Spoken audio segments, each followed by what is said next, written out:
Hi, it's Fias Tarot. Hello, all signs. So, yes, tingnan natin yung emosyon ni person mo ngayong week pagdating sa'yo. Okay, check natin sila kung sino ba yung mga yan.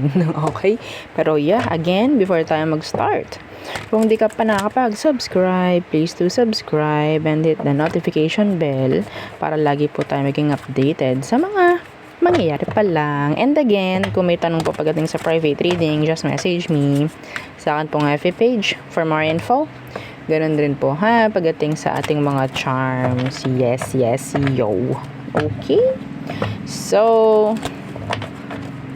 yeah.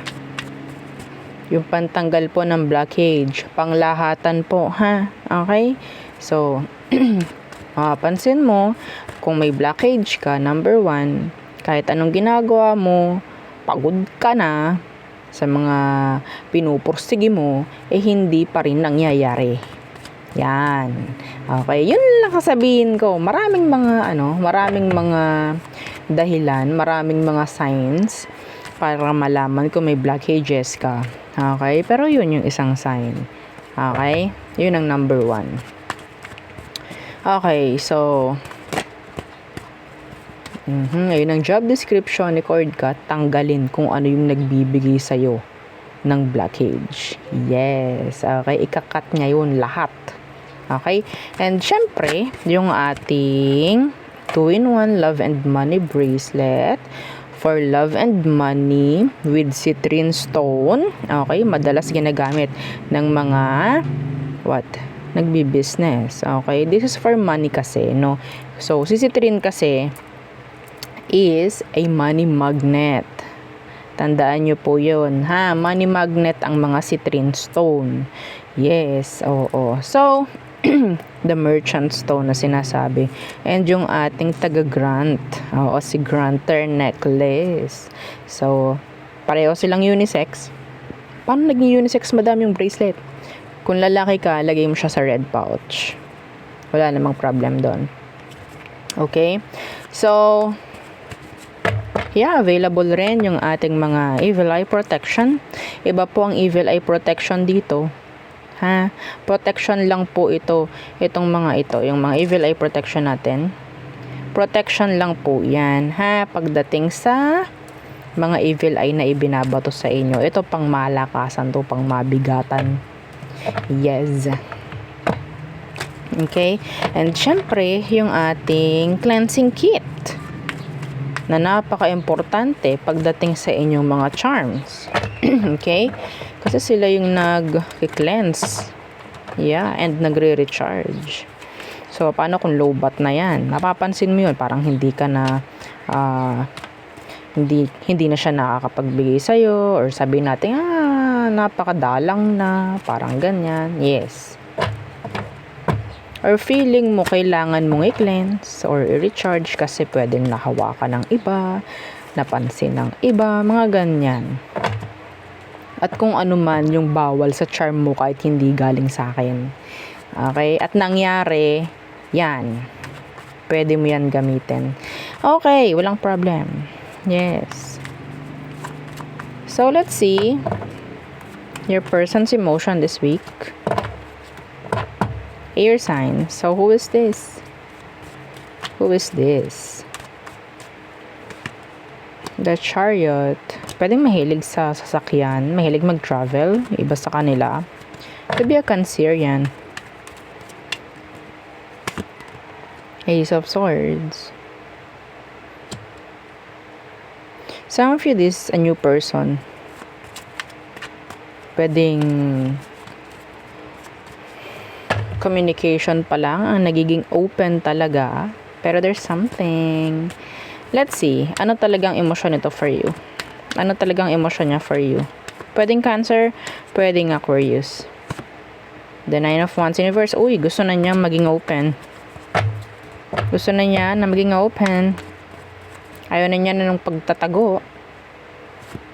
Yeah. See? The Knight of Cups. In reverse. Actually, itong taong to, naiinis na sa ganyang sitwasyon nyo kung kayo ay parehong nagbibigay ng limitasyon sa isa't isa. Lalo na sa emosyon. Oo, para kayo nagkakapaan. Okay? May chance na yung person mo is mag-open up ng emosyon talaga. Okay? Pagdating sa'yo. Yeah. Kung hindi man, ang nakikita ko sa kanila is, hindi na sila ganun na parang makapaghintay rin eh. Okay? Ayaw na nila maghintay. Gusto nila na may mangyari dito. Mabilis tong chariot actually. There's movement. Okay? So, pwedeng magkausap kayo ngayon. Open ang line of communication nyo. There's something. I don't know. MU? Talking stage? Yan. Okay? Itong taong to, mag-open up na. Ayaw na niya ng, baka mamaya kasi mawala pa eh. Parang ganon. Okay? So, who else? So, may chance na mag-open up yung person. Who else? For air signs. The King of Coins. Could be a leader, a boss, somebody who owns a business, mga ganyang bagay. A father or mother figure.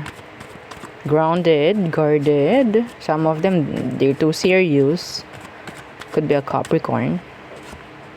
The Eight of Coins in reverse.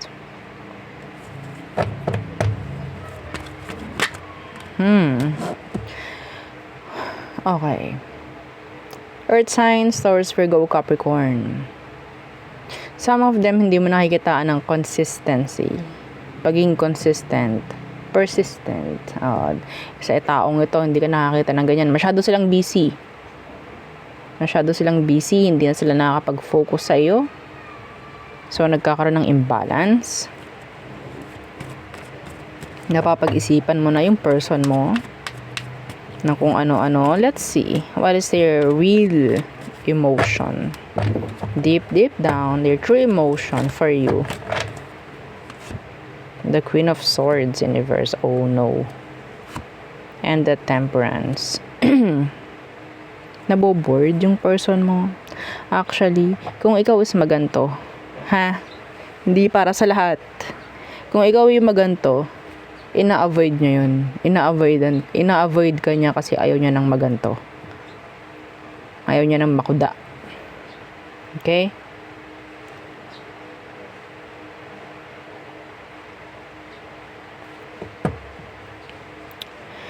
Yung iba dito, nakakuha ko ng third party connection So, ang mangyayari, kung siya is pamilyadong tao, nakakita ko ng hihingi ito ng comfort sa'yo. Next week. Hihingi siya ng comfort. Magpapa-comfort sa'yo yung tao next week. Next. Fire signs. Aries, Leo, Sag. Let's see. Sandali lang po.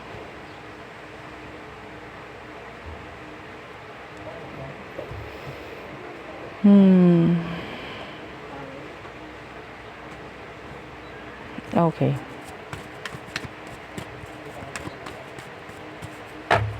Your person, fire signs.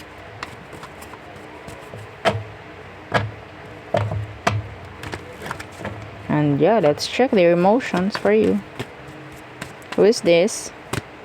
The Ten of Wands. Pwedeng bigat na bigat ka na sa sitwasyon nyo. Or sa tingin mo, pabigat siya pagdating sa'yo. Okay? Two of Wands. Gusto mo na tong layuan. Could be a fire sign like you. Aries, Leo, Sag. Diba sa inyo ang galing. Pwedeng magka-connect pa rin kayo nito, pero iba sa inyo kumukonect na sa iba. Specific po yun. Mayroon pa kayong connection ng taong to. Mabigat na lang yung sitwasyon, pero kumukonect ka na sa iba. Hindi pa rin po totally ito na let go. I don't know. May mga kanya-kanyang dahilan kung bakit. So, tingnan natin. Anong emosyon niya for you this week? Ba't dahilan? Anong emosyon? Okay, the universe. So, andyan yung energy ng distansya. Pagdistansya. Yes, and the sign. This is being unhappy. Actually, being unhappy pagdating sa connection nyo, parang yeah, I want release. Justice Universe, some of you, there could be energy po talaga ng infidelity. Yeah, the third party connection. Okay? So, kung sino man, kung siya man, ang merong ka-connect dito, hindi mo lang malayuan, hindi mo lang maalisan, mararamdaman mo pa rin. Okay? Magpapatuloy pa rin. The distansya, the mga sekreto, yan, the unhappiness.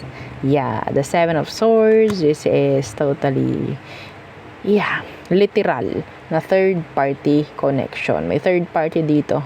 So, emosyon ng taong to sa'yo, andyan yung maraming pagtatago. Yung parang feeling mo, draining.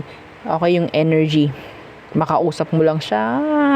Ba't ganito yung, yung energy na naibibigay mo? Nakakatuyo. Nakakalungkot, nakakalumbay. Okay? Kasi, yun nga, pwedeng hindi na masaya. Okay? Hindi na masaya. Gusto niya ng release. Release. Please release me. Let me go. Who else? Fire signs. Sino pa?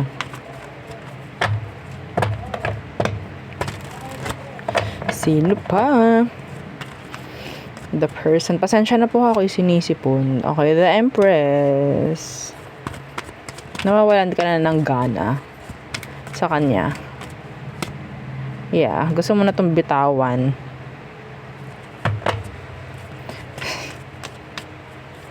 Pwede may anak kayo nito. Gusto mo na siyang bitawan. Could be a Pisces, Taurus, Libra, Virgo. So, anong meron? Anong emosyon niya for you? Okay, the Emperor Universe. So, yeah, meron kayong pwedeng talagang pwedeng kasal kayo, matagal na kayo nagsasama, pwedeng may anak kayo, mag-asawa talaga, no? The Empress and the Emperor. The Knight of Cups. Hindi na rin okay. Hindi na rin okay. The Knight of Cups Universe. This is hot and cold. Being hot and cold, hindi na rin nagiging okay yung pagsasama. Kaya palang parang umaayaw ka na sa kanya. Yun nga is, hindi nga siya responsible rin. So, andun na yung energy ng pananawa. Okay, nakakuha ko ng energy na pananawa mula sa'yo, fire sign. Ooh, the Three of Swords. Kinat lang natin. Hindi malayong may maghiwalay. Or talagang hindi maging okay itong week na to pagdating sa inyong dalawa. I'm sorry. So, next. Water signs. Cancer, Scorpio, Pisces. Okay, their emotion this week for you. Their emotion. Emotion ng mga person. Emotion ng person ng mga water signs. Sino to? The Knight of Coins Universe. Meron ako nakuha sugarol. Okay?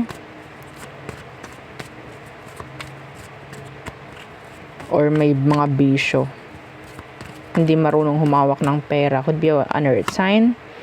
Yeah, the universe. Ito yung parang walang kakontentuhan na tao. Hindi ako kontento dito. Bibili ako nito kasi gusto ko nagagandahan ako. Maya may nakitang mas okay. Ay, mas okay pala to. Dapat hindi ko to binili. Dapat ito lang. Okay, bibilihin ko ulit. Bibilihin ko to. Mga ganong bagay-bagay ba. May ganon siyang personality. Okay? So, medyo boredom. Boring na yung connection nyo ng dalawa. Okay, marami ng paghahanap sa pagitan nyo. So, sino? Anong meron? Emotion niya for you. Water signs. Ten of Wands. This is a burden. Mabigat na. The Hermit. Alam mo, may mga gusto nang sabihin sa'yo to. Actually, pwedeng may mga sasabihin sa'yo tong taong to by next week. Yes. Andun yung bumibigat kasi yung pakiramdam niya. Yeah, it's not working out. It's not going anywhere. The person is like, yes, looking for another connection maybe. Ako na magsasabi sa'yo. Okay, hindi ka na para, bitinin. Sabi ko nga, dito pa lang, 'di ba, sa unang card pa lang natin, 2 card, is hindi nga nakokontento. Hindi marunong makontento. So, magiging mabigat ang situation. May mga sasabihin to, sa totoo lang. Pero, nandun yung energy. Lalo na kung kayo is LDR, may pang-ghost ako nakikita dito, mga water signs. May pang-ghost ako nakikita. Okay, Justice, the 3 of Coins. Some of them talagang, alam mo na, kumukonek kung kanino and mawawalan siya ng effort, oras sa'yo by next week. Napaka brutal mo naman, madam. Well, sabi ko nga, no sugar-coated reading. So, pagdating kay Fias Tarot. Yes. Opo. No, kung anong kailangan mong malaman, yun ang ipaparinig ko sa'yo. Hindi yung kung anong gusto mong marinig. That's BS. Okay? So, let's see. Who else?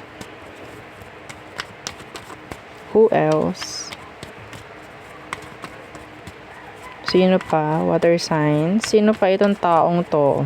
Check natin yung emosyon niya. Okay, the lovers. Okay, so pwedeng may connection kayo ngayon. Pwedeng karelasyon mo siya ngayon. Could be a Gemini, not for all. Okay, what's with that lovers?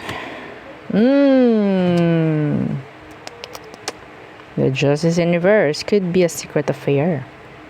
This could be a secret affair. Meron ditong may karelasyon. I don't know who. This is a secret affair. Usong-uso naman. Libra, Gemini. So, ano emotion ito for you, water signs? The Chariot in reverse. And the 9 of Cups in reverse. Antong taong to, ayaw nito na mawawalay ka sa kanya actually.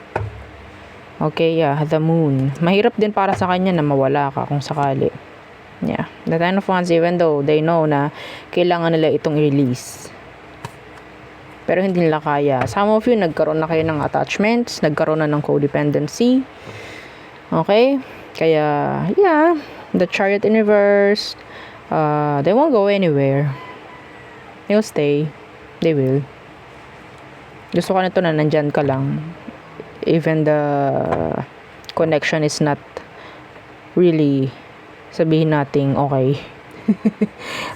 So, we have here Cancer, water signs, Libra, and Gemini. Okay, so next is the earth signs of our earth sign. So let's see and let's check again. Don't forget to like, share, and subscribe. Yes, napakalaking tulong, no, ng pag-share ng mga videos natin. Okay, so earth signs, Taurus, Virgo, Capricorn. Thank you sa mga nag-share, sa mga nagla-like, sa mga nakaka-appreciate, diba? I love you all. So earth signs, Taurus, Virgo, Capricorn. The person on your mind, who is this? And let's see, check their emotion. Who is this? Chararan, the Queen of Swords. Some of them, andun yung energy ng teacher siya. Teacher. Okay, somebody na pwedeng working under government. Okay, pwedeng registrar, yan. Pwedeng staff. Okay, sa munisipyo, yan, mga ganyang bagay. No? Some of them, matalino. Yeah, dun yung cum laude, no? Magna cum laude. Yan, mga ganyan. Alam yung matalino yung tao. Kahit sabihin natin, hindi naman po siya, pero matalino siya. So, there. Okay. Could be a Libra. Matapang, actually. Pwedeng sundalo, Okay. What's with that? Queen of Swords. The Ace of Swords in reverse. Hindi kayo magkausap nitong taong to ngayon. Mayroon kayong arguments. Mayroon kayong argumento ng taong to. Hindi kayo okay. Yeah. Hindi kayo magkausap. You're in no contact. Sa ngayon. Okay? There could be blockages pagdating sa message. So, anong emosyon niya for you, Earth signs?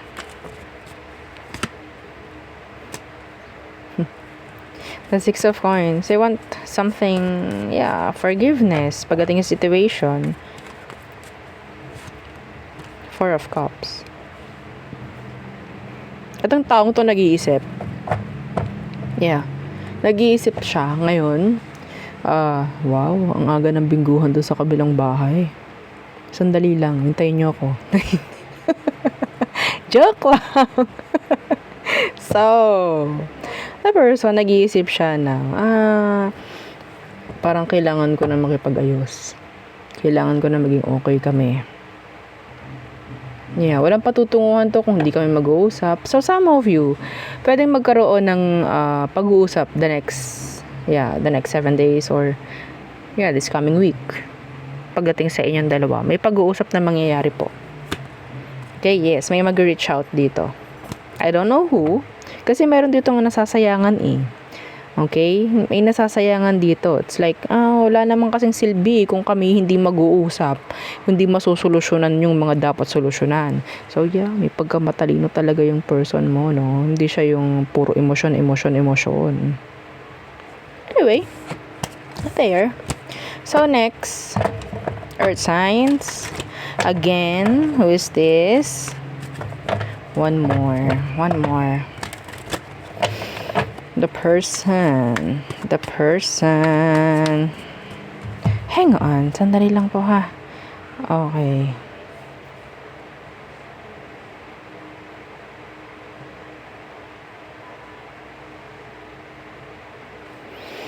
Sandali lang po. Okay, so isa pa. Person ng mga earth signs.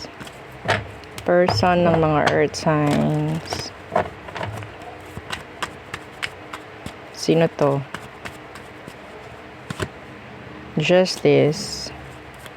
Pwedeng married kayo. Okay? Could be Libra.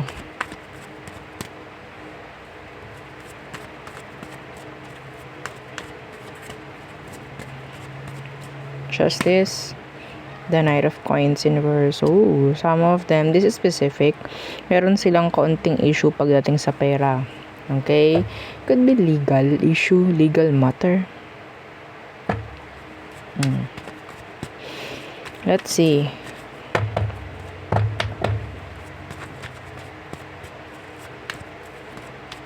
Some of them, kailangan nila ng tulong mo, support mo, financially, could be financial. So, ano emosyon niya for you? Ten of Cups in reversed. Hindi siya nakakuha. I think they're sad. Hindi siya nakakuha ng suporta.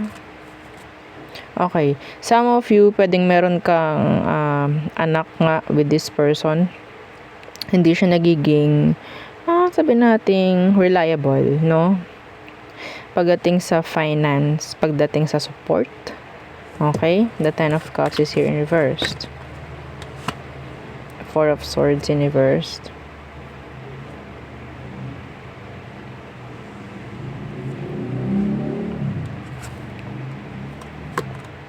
The Five of Wands.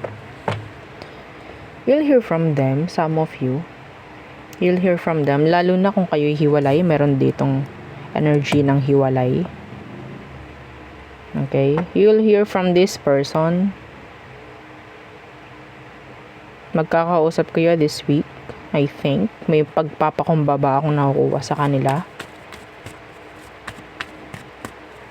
Begging. Yeah, Temperance. Gusto na to ng pagkakaayos actually. Kung meron man itong mga responsibilidad sa'yo, earth signs, pwedeng may pagkakaayos ako nakikita dito by next week. Pwedeng magsimula. Okay? May nakikita akong energy na pwedeng may magbabago sa inyong situation. Gusto nyo ba yun?